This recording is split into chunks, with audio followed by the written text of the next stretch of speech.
मौजूद मेहमान जो स्टूडियोस में मौजूद हैं, तारुफ करवाता चलूँ। हमारे साथ मौजूद हैं कारी मोहम्मद आसिफ साहब, मारूफ कारी हैं, इनको खुश आमदीद कहेंगे। कारी साहब अस्सलाम वालेकुम। वालेकुम सलाम। कैसे हैं आप? खैरियत से? अल्हम्दुलिल्लाह माशाल्लाह जी।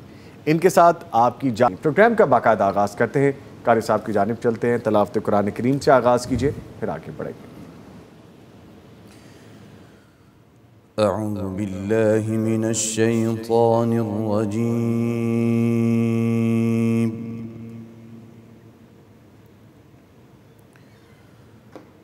बिस्मिल्लाहिर रहमानिर रहीम।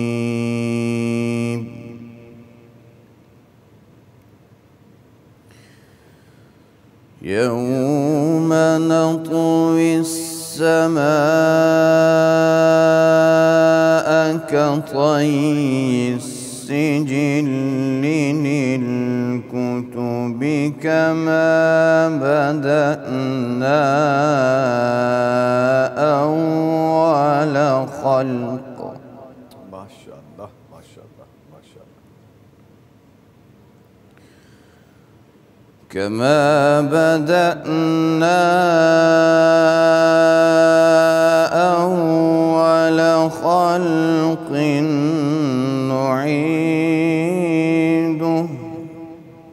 سبحان الله سبحان الله. وعدا علينا إنا كنا فاعلين. سبحان الله. يوم نطوي السماء كطي السجل للكتب كما بدأنا أول خلق نعيده. سبحان الله سبحان الله سبحان الله. وعدا علينا إنا كنا فاعلين.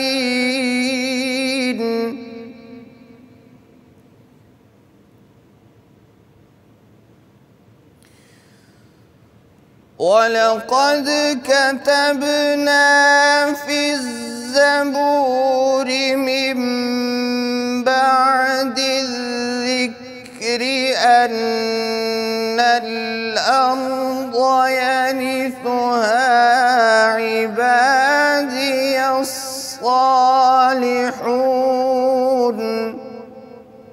ما شاء الله ما شاء الله ما شاء الله. إن في هذا لبلاغا لقوم عابدين وما أرسلناك إلا رحمة للعالمين. ما شاء الله ما شاء الله.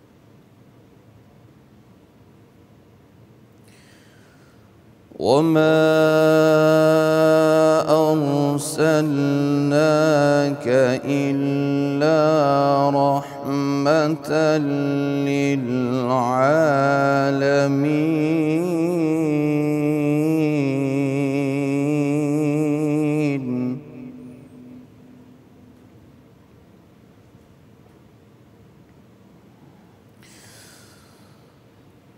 إن في هذا لبلاغا لقوم عابدين وما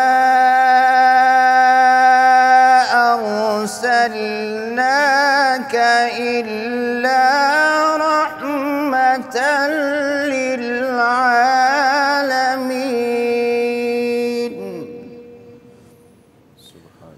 वमा